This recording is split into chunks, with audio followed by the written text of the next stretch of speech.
यहाँ पर चर्चा की जा रही है महाराज जी अखाड़ा परिषद बनाने को लेकर अंतर्राष्ट्रीय और राष्ट्रीय संरक्षक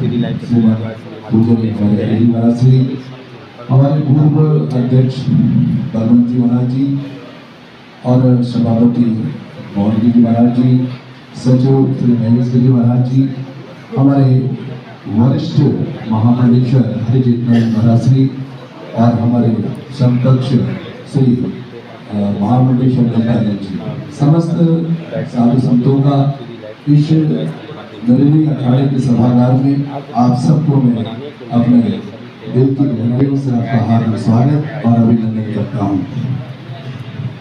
प्रस्ताव विषय आज का है कि जो उत्तराखंड के विभिन्न क्षेत्रों में जो आपदाएं आई है, चाहे क्लाउड बस्टिंग के माध्यम से आई हो, चाहे वो फ्लड आया हो, उस मंजर को हम अपनी आंखों से हर रोज देखते हैं।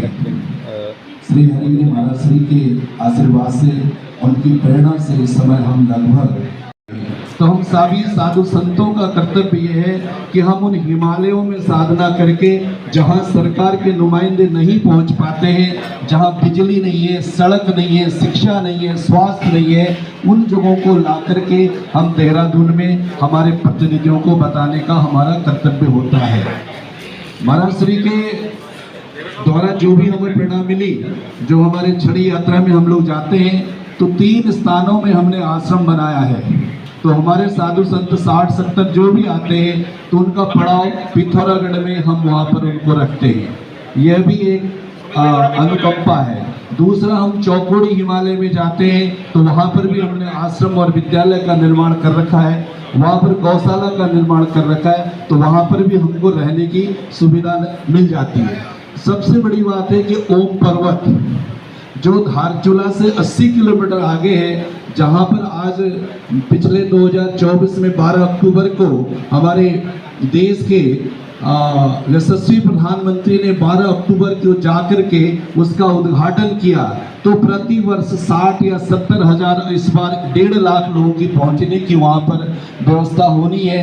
तो उसके लिए भी आप सब लोगों के आशीर्वाद से तवाघाट, जहां काली गंगा और धौली गंगा के मध्य था, और वहां पर जो 25 या 30 होटल जो भी लोग गए हैं, वहां पर स्थानीय लोगों का नहीं था। दूसरा आया है ग्वालदम के बगल में जो देवाल, और देवाल के बगल में थराली। जैसे कि महाराज जी ने कहा कि प्राइमरी स्कूल ध्वस्त हो गए, जूनियर हाई स्कूल ध्वस्त हो गए, कई छोटी एएनएम, जेएनएम और स्वास्थ्य चिकित्सा वहाँ की बिगड़ी हुई है।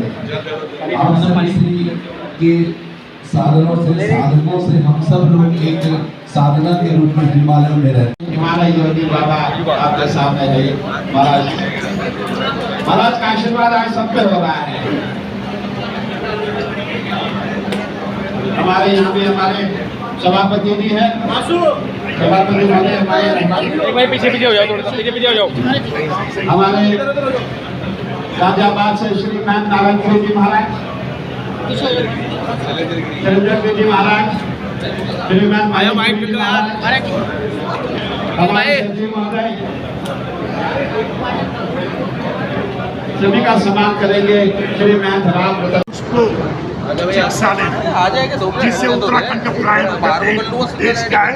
ये आज बोला, इसके लिए उत्तराखंड ये ध्यान रखना, इसमें कुमाऊं गढ़वाल की बातें मत कर देना, क्योंकि हमारा उद्देश्य क्या है कि केदारनाथ की यात्रा बंद हो तो ओम पर्वत की यात्रा जारी हो।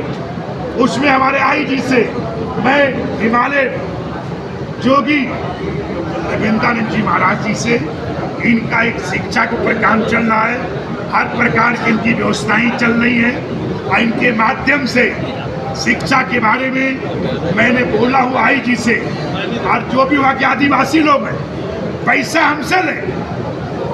हमसे ले, निर्माण वो कराए और उसका फायदा वो कमाए। मतलब 5 लाख आदमियों को खाना पीना रहना खर्चा हम देंगे, आमदनी वो रखें, पर यात्रियों के साथ मानवता का व्यवहार। यात्री आवे उसको चौकी दिए जाए, लेटरिन बाथरूम बताए जा, वो आवे तुरंत उसकी बीपी जांच हो और उसका मतलब जो है खून टेस्ट हो कि ठीक ठाक है कि नहीं, और ठीक ठाक है तो हम पर्वत पर उसको घूमने फिरने के लिए गाड़ दिया। वो उसका पैसा कौन भरेगा? साधु सन्यासी। अखाड़ों के पास ऐसा है, इनके पास कुछ है तो है नहीं। नहीं जानते हैं माया देवी चढ़ावा क्या है? 700-800 रुपया। किसका? माया देवी का, मैलो जी का। और क्या माया देवी ने हमने कोई कमी कर रखा है? अरे माया देवी ने मेरे संकल्पों में, चाहे वो प्रयागराज हो, चाहे वो त्र्यंबकेश्वर हो, चाहे उज्जैन हो, चाहे जूनागढ़ हो, तमाम चल रहा है। और हर कुंभ मेले में एक बड़ी व्यवस्थाएं होती है। ये अखाड़े चाहेंगे तो कहीं भी वहाँ पे ठीक ठाक 30 करोड़ का एक टीन सेट बन गया। टीन सेट 30 करोड़ रुपए का। टीन सेट का निर्माण कहाँ होना चाहिए? जहाँ पे वो पहाड़ के 1-2 किलोमीटर आसपास, जहाँ प्रधानमंत्री जी ने आरती की है, उससे क्या होगा कि उत्तराखंड का समूल विकास। और वही हम चाहेंगे कि जैसे महाराज की यूनिवर्सिटी है और चिकित्सालय है, वहाँ भी बहुत आपदा आई है, जनहानि तो नहीं हुआ है, पर वहाँ बहुत ज़्यादा हुआ है। तो मैं चाहता हूँ जैसे पांडे जी को है, अब इनका जैसे रहा 3 लाख रुपया देता हूँ। कितना? 3 लाख। तो 3 लाख जो पांडे जी का पैसा है मीडिया का, ऐसे कुछ और मीडिया का है, वो पैसे काट दूंगा। मेरा जो है 10 लाख रुपया जो मीडिया को देता हूँ वो आपदा में दे दूंगा। ऐसे ही मेरे पैसा है, मैं खुली बातें करना चाहता हूँ।